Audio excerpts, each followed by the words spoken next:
Thank you so much. Yeah, so I really want to record my appreciation for the team that is running the conference. I had some technical issues in joining, and they were very receptive in switching the things around. Um, you know, I just because this is done suppose for the Japan audience. So minasan konnichiwa.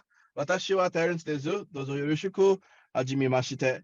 This is as much as I am able to in terms of speaking Japanese, but I'm very, very, very happy to be able to be given this opportunity, despite the earlier, technical difficulties to be able to share some of what we have seen in Unit 42 as Unit 42 about this very dark, elusive, maybe malicious activities called ransomware as a service.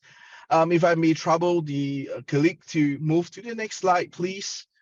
So my name is Terence. I'm part of Palo Alto Networks Unit 42. I'm the consulting director that takes care of Japan and APAC. Next, please. So what's ransomware as a service, right? So ransomware in Gartner first quarter of 2021, right, which was like two years ago, and really it's really the rise of new ransomware models or as the top threats to organization, which really kept a lot of your C-suites, your CISO, your CIO, your CFO in the middle of the night awake. Why? Because there is this proliferation, there is this growing popularity of using cryptocurrency as a mechanism and means of collecting the ransomware payments. And that, because it has become such lucrative business, they have sort of become professionalized, right? And they have a thorough thought through process of commercialization. And this is what we have observed even since during the COVID days and post-COVID era. Next, um, next, please. Yeah. So a bit about selling our report, right? This report is free and available on the internet on the Unit 42 website.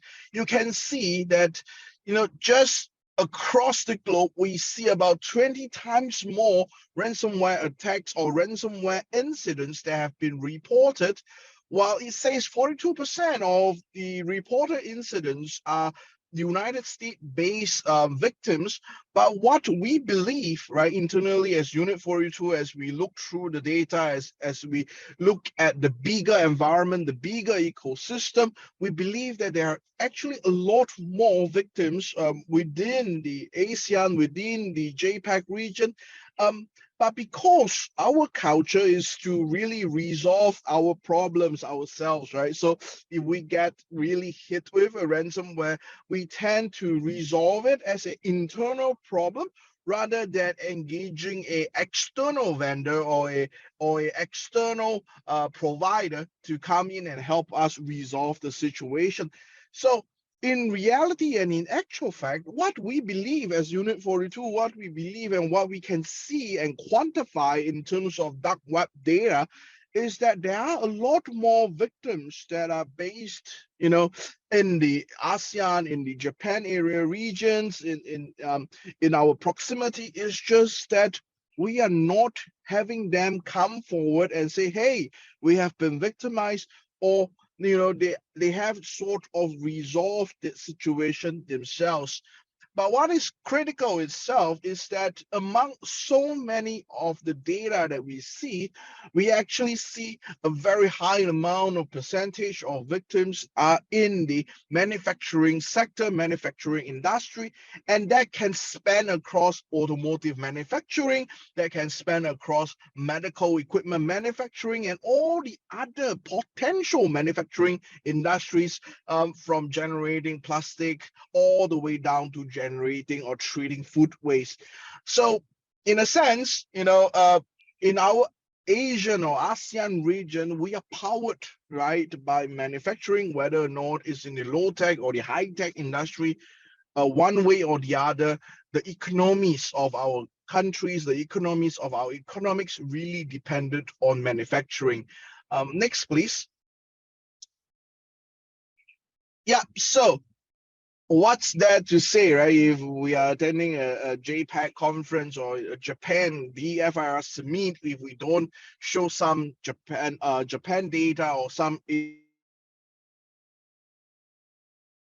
can see on the screen, and I hope it's clear for you, Japan is actually, relatively one of the top three. Not necessarily a very nice thing or wonderful thing to be in the top three, but you can see why. Because Japan and ASEAN and the rest of Asia, we are basically the world's manufacturing, right? The world's factory, right? So there are a lot of activities and there are a lot of targeting that are being observed.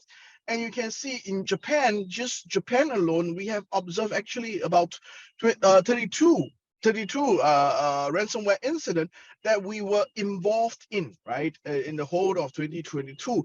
And there are also, earlier presenter has talked about, in the threat landscape of Japan, in 2022, you see LockBit, you see Black Cat being the predominant players. But what we cannot avoid is that we also have observed new variants, new players, new entities, new threat groups that are coming into the environment, and they are really, right, trying to, quote unquote, make name for themselves. And so what we can see, right, based on the available telemetry that Palo Alto has, that the clients that we responded to in terms of incident response, we are quite sure that there will be a lot more different variants of ransomware flowing through the ASEAN region, flowing through the JAPAC region. And this is why the reason summits like the SENS DFIR summit for Japan is really useful, because we are trying to force these threat actors to evolve and such that they will slow down their tempo in terms of attack. Can we go to the next slide, please? So some insights from the dark web, right? So, we talk about ransomware, we talk about payment, we talk about the proliferation and the use of Bitcoin and cryptocurrency. But what about what's happening in the dark web?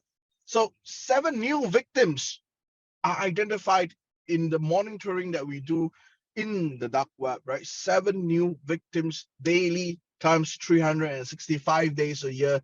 And most of these organizations, right, about 30 of them, about thereabout, right, so 30 plus, right, they appear on the Forbes list, right? So they are really reputable, big, listed companies, right, multinational.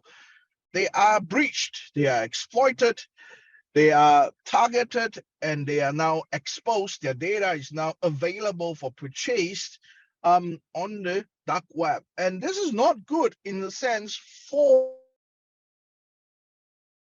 companies, because what's more important is not just the tangible balance sheet, right, profit and loss, but also the intangible trust, right, goodwill, reputational effect that really will suffer as a result of such a breach. So next slide, please. So why are we seeing a lot more ransomware actors, or why are we seeing more new entrants into the ransomware as a service industry, right? So in time past, when we first saw ransomware, we would say, oh, it's Petya, not Petya, WannaCry, it's Lazarus Group trying to secure funds. We sort of think that they are highly sophisticated, they have advanced, quote unquote, weaponaries that are most likely state nexus. But now that I say, right, earlier I say, oh no, now it has really become an ecosystem, an industry with full-fledged, full-on commercialization, because the average amount of payouts, right, the average amount of payouts that we have observed and that we have, been involved in, where client says, you know what, let's just a seed, right? A seed, or let's just make the payment. It's about $570,000. And of course, later slides you will see that the highest quantum that was actually demanded of by a very active threat group was $50 million in one instance, and the highest amount of paid ransom that we have known of, that it's on record, that it's verified, is $8 million. And you can see the amount of money that exchange hands because the enterprise, the company, the organization decides to accede, right, to the threat actors' requests or demands, right, in order to shorten the incident life cycle. Next slide, please. So let's talk about evolution, right? Because I say, hey, it has turned into an ecosystem, it's commercialized. I like this thing, right? The point of human evolution is adapting to circumstances, not letting go of the old. That means using encryption, right, as one of the methodology. But now, if you have noticed, they also do data exfiltration, they also do denial of service attack. And recently, in the first half of this year, we have seen threat actors, right, that are associated with ransomware as a service, moving on to doing harassment of not just the companies, but also harassments of the company's victims, because the company refused to enter into a negotiation. Next slide, please. So some trends, right? Just preface it, some trends that we need to know of the ransomware landscape. Victim shaming is on the rise, right? So in time past, when you get a ransomware attack, basically your data is encrypted, you receive a ransomware demand. If you chose to pay, you get a decryption key, and they evolved to stealing data from your organization. They decide to then say, hey, instead of just getting a one-off payment, now I decide to exfiltrate your data, and I decide to extort you again, right? So there is a secondary payment. What we do see is also some threat actor groups, right? Some ransomware threat actor group, in order to hasten payment, they decide to DDoS, right? They decide to use this mechanism of distributed denial of service attack to actually, force to force the presentation, or to force the negotiation cycle in a shorter manner. And by shortening the life cycle, right, by giving a very outward DDoS, right, you are forced to try to cede to the request, because having a DDoS is actually quite public, right? It affects the availability of your enterprise systems. And so you get picked up. And the last thing that we seen in the first half of this year was that they now moved on to shaming the victims, right? So instead of negotiating directly with the enterprise, they move on to the users, because they have exfiltrated the personal information of the users. And they are now sending WhatsApp, SMSs, Telegram messages, right? Or even using social media, right? Like social media DMs, right? Direct messaging platforms, to tell the users, right, that, hey, your personal data has been exposed. We give you a one-off opportunity to buy your personal data off our hands. If not, we will provide this data of yours in the internet or in the dark web. The next thing is that because of ransomware as a service, because everything is going onto a cloud platform, it actually reduces or even eliminates the barrier of entry for new entrants of ransomware threat actors to go into the market. And the last thing is this, right? Actors are really being really more savvy with zero-day vulnerabilities, with zero-day exploits. And in the later slides, they even have bug bounty programs, as you can see. So next slide, please. So victim shaming, we have a bit of brief discussion here, right? 35 new ransomware groups across a very short time span, and it's really a very, very lucrative market, right? Next slide, please. Yeah, so some of the typical ransom artifacts that we see, right, that we responded to, like they use automation. They have even real-time conversion tools, right? Say, for instance, you want to convert Sing dollars to Bitcoin, right, BTC, or you want to convert Sing dollars to any other cryptocurrency in the ransomware demand, in the ransom node. They actually provide you with a online real-time conversion calculator. They are sort of like even more customer service or customer oriented for their victims than some of the customer servicing companies, right? Two-way chat, so you sort of have a mechanism to interact with the threat actors, quote unquote, customer support service, right? You have automated decryption, so the moment you get paid, rather than sending you a decryption key, right, they actually decrypts it itself, right? And this is made possible through using what we call artificial intelligence, right? DNN kind of network, where the key for the encryption is actually not ever presented or not ever leaked, right? In the ransomware itself. And of course, you have infrastructure options. You have a lot more customer-centric, right, quote unquote, victim-centric services that are being provided. Next slide, please. So, there is a mixer. Why? Typically associated with money laundering, you can't actually just go to the crypto market to withdraw the money, right? So you need some form of layering, you need some form of mixing of the illicit gains, right, with some of the more neutral or not so strictly enforced KYC, AML KYC kind of countries, right, to basically be able to withdraw those funds. So AML is anti-money laundering, KYC is know your client. So there are certain crypto markets that does very regulated AML KYC activities. Unfortunately, there are also certain markets that it's quite relaxed on their AML KYC, and so what happens is that you will see that a lot of all these transactions that are publicly recorded, right? Because Bitcoin and other blockchain cryptocurrencies are available.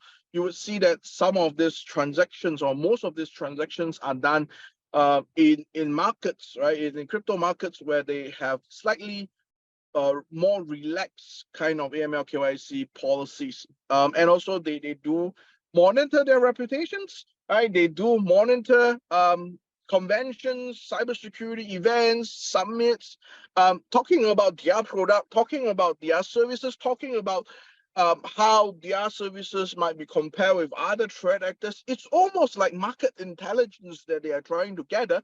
But this is also reputational marketing and reputational monitoring, right? So, and that is part of why we say they have really become a really more commercialized, really more industrialized, as compared to the early days where threat actors are just really looking for a ransom payout.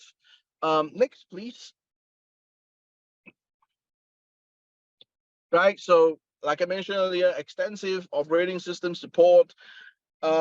Sometimes, right, we have one instance where the client actually told us that, when we paid the ransom, the threat actor actually gave us a list of our vulnerabilities and told us how to go about patching it and implementing or instituting mitigative controls such that no other threat actors will be able to use the same kind of vulnerabilities to come in.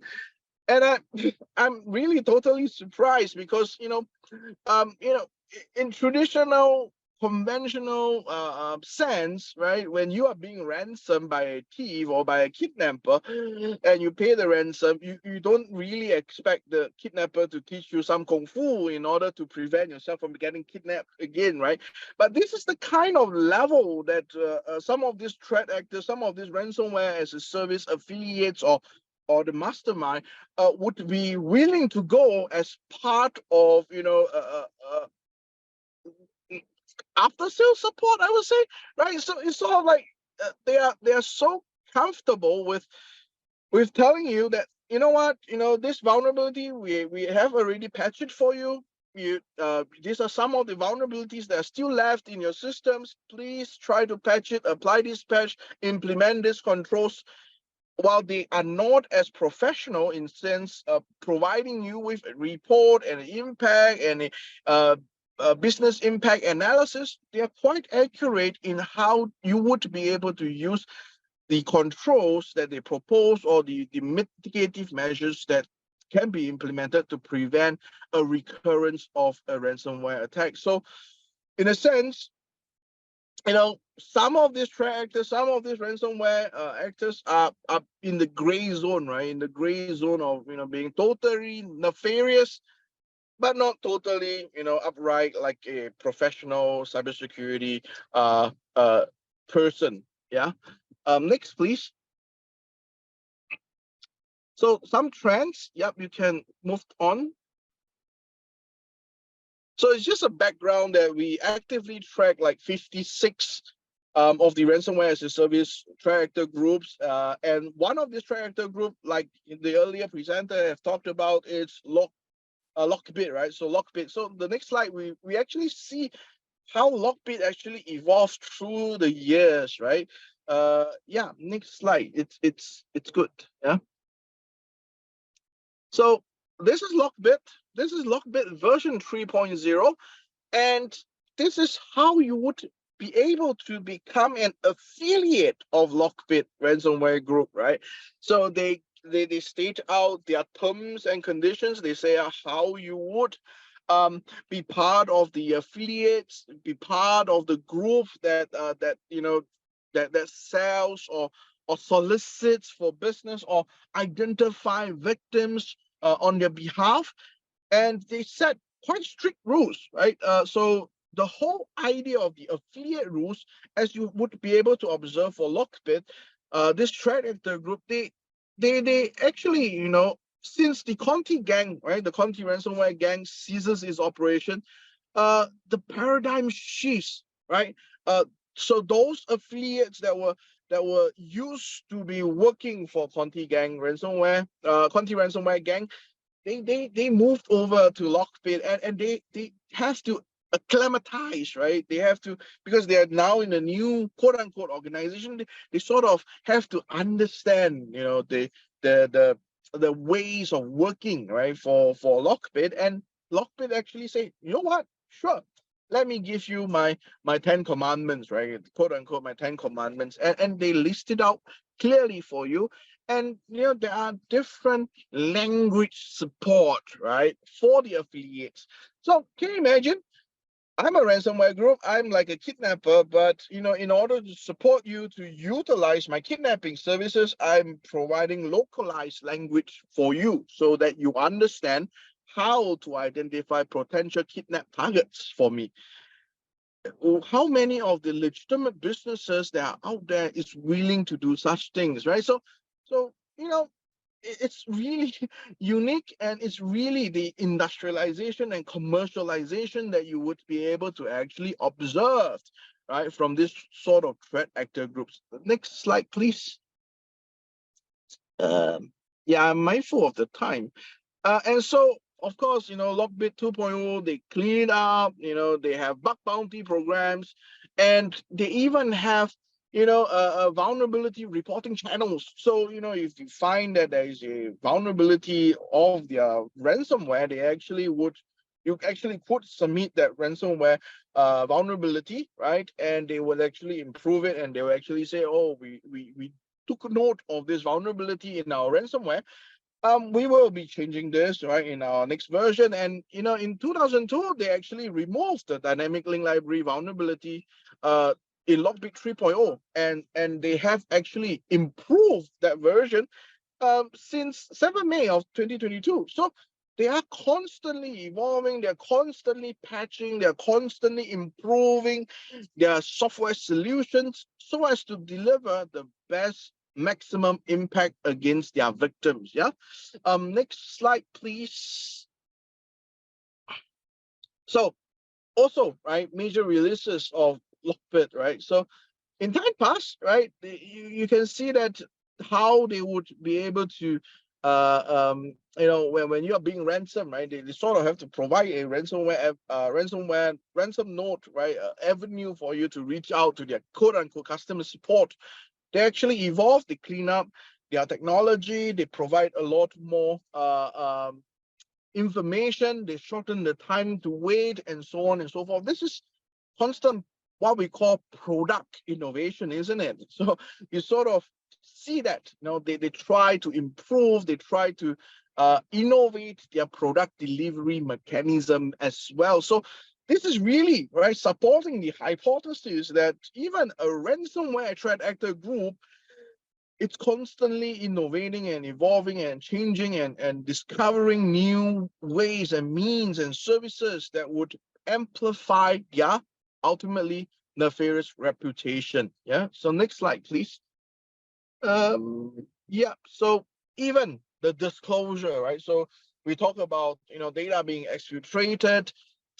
As time goes on, from different versions, or if you like, from different generations of LockBit, they actually change their affiliate rules, their mirror, their website security, bug bounty. They actually have a more robust, a more lightweight, quote unquote, data leak disclosure website that you would be able to find it more easily if you are specifically looking for it. And this is how they're actually using all these newer technologies to actually facilitate or build or improve, right? They're standing among all the other 52, 60 ransomware as a service threat actors. Next.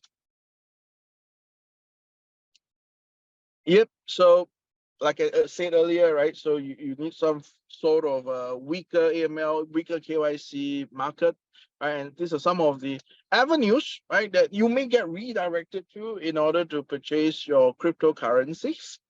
Next, please.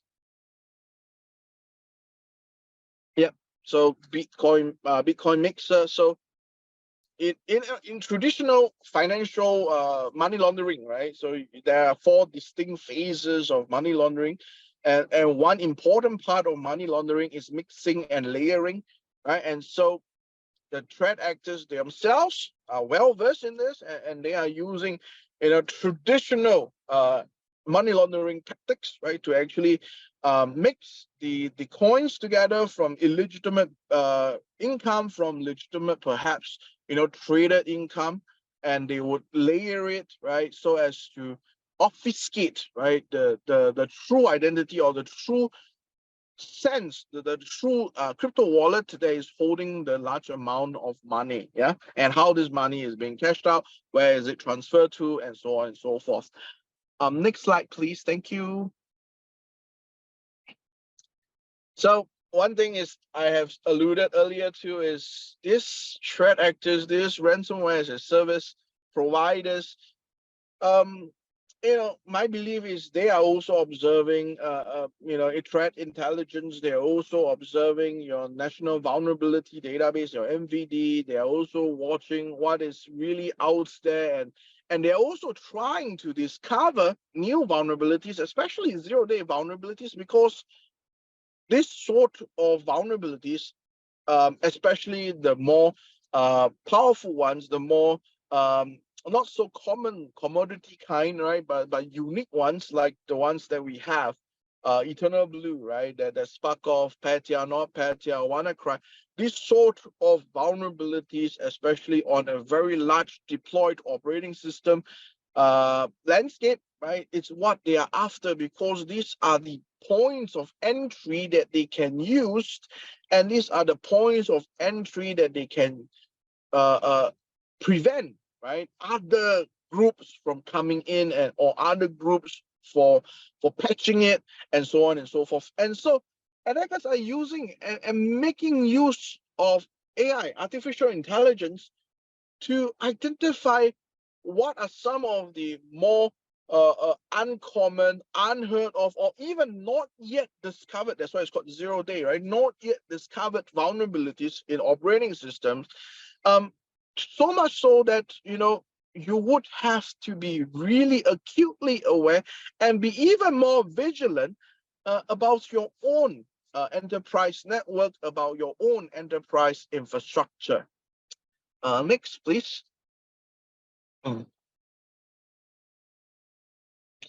So let's talk about implications, right? So next slide. With great power comes great responsibilities, right? And so what can we do, or what are the implications? Since I tell you, we are actively tracking 50 over ransomware threat actors as Unit 42, and most likely there will be more new variants and new entrants into this very lucrative industry.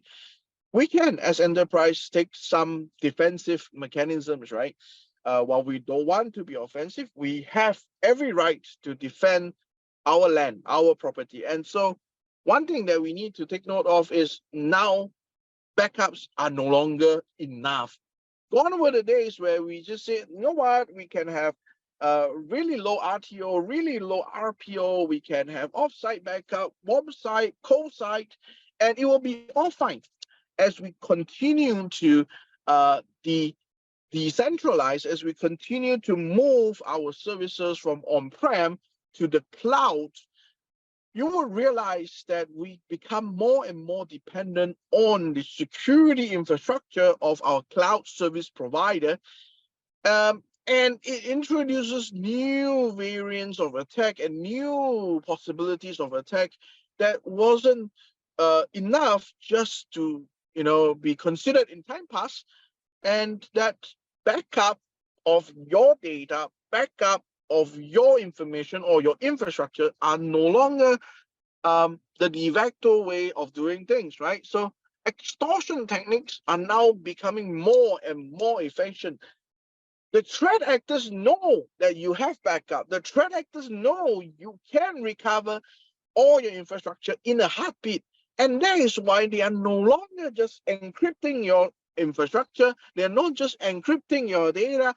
They are now trying to data exfiltrate. They're trying to shame you. They're trying to make your availability of your system unavailable, to be picked up by the media, to be noted by mainstream media, or even your customers, or even they go to your customers, they go to your victims, right, of the data breach, and tell them you are being breached, your company is being breached, or your supplier is being breached, and they are not doing anything about it. And now I'm going to give you an opportunity to buy back your data. And as you would know, there are a lot of privacy or data protection laws out there. In China, we have 4. The whole of EU have GDPR, right? In Singapore, we have PDPA. And I'm sure Japan, Malaysia, Thailand, you have your own data protection regulations. And the exfiltration or the exposure of private information is no longer something that companies can just sit on and hope that it will go away. And so restoring your infrastructure is no longer as good as, right, in time past, right? So attackers threaten to disclose sensitive data, like I mentioned, and backup really sometimes, especially if you have a warm or hot backup site, right? It really gives you that false sense of security that you're all secured. Yeah. Sometimes with hot or warm site backup or disaster recovery infrastructure, we see that the threat actors, especially advanced persistent threat actors, they actually use ransomware as a false flag attack, right? So that your attention and your focus is on the ransomware, while they laterally move to your disaster recovery side and stay dormant in there, maintaining their persistence. Next slide, please. So it's not just the infrastructure impact, right? It's not just the longer hours that you have to put in order to recover from the unavailability of service. It's also financial impact, right? And the interesting part about this is there are academic papers that actually alluded to, right? Like for instance, in a very known issue of Equifax, publicly listed, traded, and even after remediation, their share price remain at a constant low for an extended period of time, because your investors, your customers, your stakeholders are not going to judge you at that point in time, but they're going to judge you based on the entire sequence of event, how you have handled the situation before, during, and after the ransomware episode. And there is a spike, right? So about 300% spike in terms of the ransom demand that are made by these ransomware threat actors.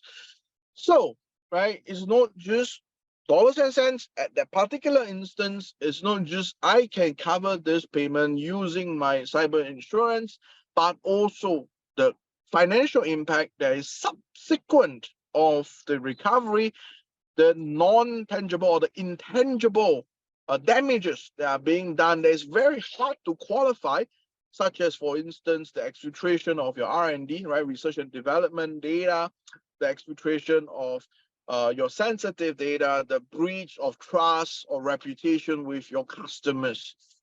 Next slide, please.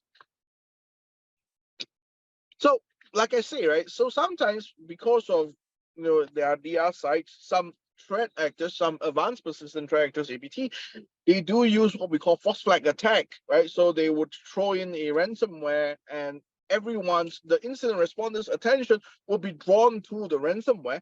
And so they basically flank the incident responders and enter the environment unnoticed, because ransomware tends to generate a lot of logs, a lot of alerts, and those other attack vectors or logs, right, tend to be obfuscated in the sea of alerts that are generated by ransomware, and they are able to move laterally, they are able to move quickly into a site that they want to be, and then they lay dormant or they lay strategically, right, in the environment, waiting for an opportunity to exfiltrate data, which they would likely believe, right, and you will likely do so, to attribute such exfiltration as part of the ransomware attack. So their identity, their modus operandi, their way, their TTPs get obfuscated, because the attention, the hypothesis, the assumption of any exfiltration of data or any other malicious activity that happened within the same time frame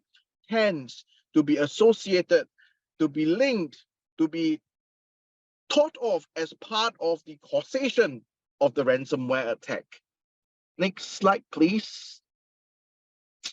So, every speaker have sort of, tell you that, we don't have a crystal ball, we don't know what's happening, but we can make an intelligent guess, right? So, first thing first, growing government involvement in extortion and dispute resolution. There are a lot more situations where you are obligated to report, right, ransomware attacks or any cyber-related attacks to regulators, and we tend to see, right, this happening a lot more. Governments will want to basically strengthen and also have a more robust mitigation or robust reactionary capabilities to such incidents. You would also see a large cloud ransom compromise in the near future, right? Because of the real shifting, right, from on-prem to cloud. Every service is going towards infrastructure as a service, platform as a service, software as a service. And so as a ransomware as a service actor, if I were to compromise one cloud service provider, one CSP, I would be able to compromise multiple tenants, multiple clients, and out of this sea of clients, there will be someone that is ready and willing to pay me to get back their data. Yeah, so it's a numbers game at the end of the day. So threat actors are evolving at every stage of attack, right? So if you subscribe to the IR methodology propagated by NIST, right? So we have monitoring, we have triage, we have initial, containment, eradication, recovery. But do take note, regardless whether you're using MITRE attack framework, MITRE defense framework, the NIST framework, the threat actors also know all this framework, and the threat actors are also constantly evolving their tool sets, their skill sets, and leaving as little toolbox behind in every engagement, in every situation, so that they can prolong their lifespan of their toolkits. Right. So if they are careless, if they do not have proper SecOps, right, proper security operations, they leave toolmarks all around in an incident, then it's very easy for their tools, their toolmarks to be identified, signatures will be able to be developed, but they are not doing that because they will want to prolong their toolkits, right? They want to leave as little toolmarks as possible so that they can continuously use the same tool to achieve greater efficacy and efficiency and greater returns of investment. Yeah. So there is talks of threats that are originating from use of artificial intelligence, or when artificial intelligence become more of a commonplace, what's going to happen, right? And to be very honest, right, the school of thought for artificial intelligence can be divided into two. You can have generative artificial intelligence, right? The likes of it, ChatGPT, pictures generators, and so on and so forth, right? And then you have the precision AIs, right? The thing is this, right? With the proliferation of AI comes the proliferation of new age or new frontiers of ransomware that's powered by AI. And the problem with ransomware being powered by AI is that it becomes a lot more polymorphic, a lot more metamorphic, and it leaves a lot more unpredictable toolmarks for attribution. Now we have LockBit 1, 2, 3. We can safely attribute after observing, multiple episodes and campaigns done by the same threat actor. But if we were to apply a DNN, or if we were to apply some form of neural networks into the ransomware, it becomes a lot harder to predict. And when it becomes a lot harder to predict, it becomes a lot harder to understand, a lot harder to attribute, a lot harder to basically mitigate, right? So these are some of the challenges with artificial intelligence. And the reality is we are living in a quite messy world, and some, right, I'm not saying all, but some of your ransomware actors would use their platform, use their service as part of a political movement or a political positioning. Yeah. Next slide, please.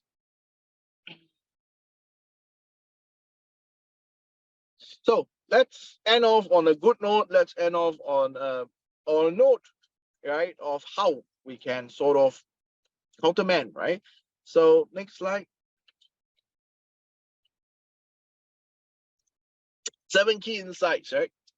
So the first thing is have a robust vulnerability management and vulnerability discovery program.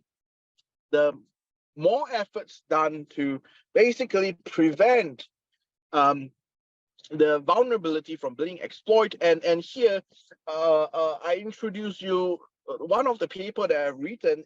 Is that we can see vulnerability management as a triangle, right? So like we have CIA triangle, which is information security triangle, right?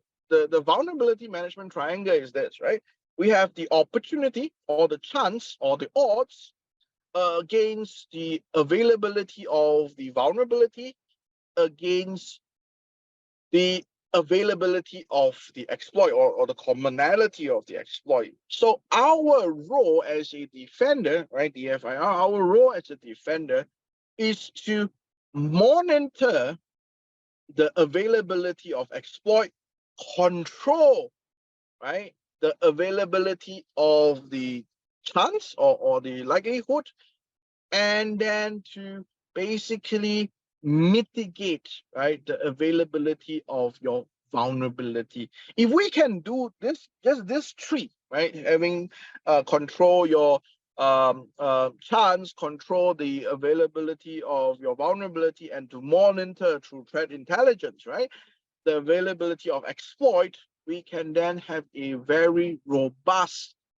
mechanism, right, to deter, detect, and to basically prevent an episode of a ransomware happening in the enterprise. Yeah.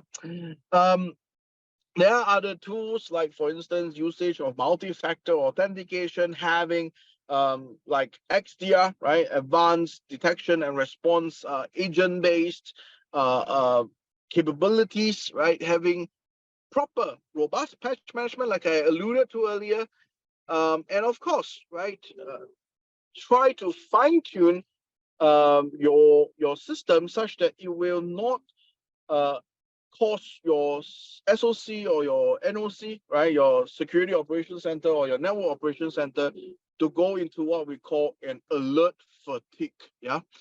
And of course, right, if you have a robust vulnerability management program, if you are looking at the chance or the likelihood, right, of a exploitation happening in your environment, then the assumption is that you would also be able to pick up security misconfigurations, system misconfigurations, some form of bugs that may exist, right, in your environment.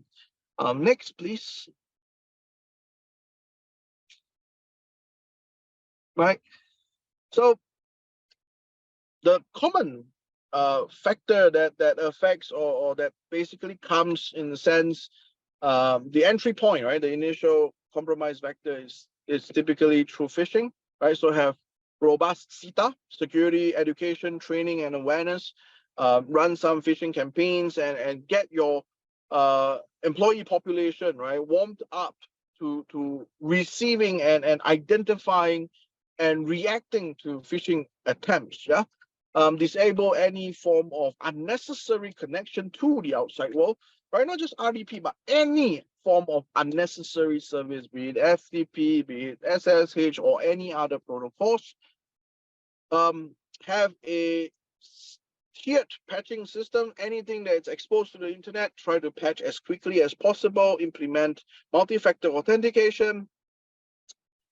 Require all forms of payment, right, to take place outside of emails, right? So have a system like a payment system that is devoted to and that is dedicated to processing financial data, if it's at all possible, and consider a credential or breach detection service, right, or a dark web monitoring service, or a brand monitoring service to detect, this sort of exposure of data which you may not be aware of, right?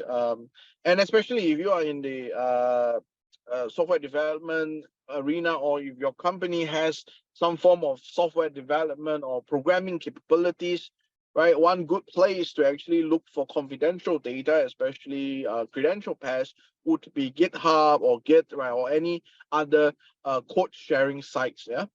Next, please. So I come to the end of my presentation. I really, really thank you for giving me the attention. And if you have any questions, I would be appreciative that you could just share it now, and I will address it accordingly. Yeah, thank you.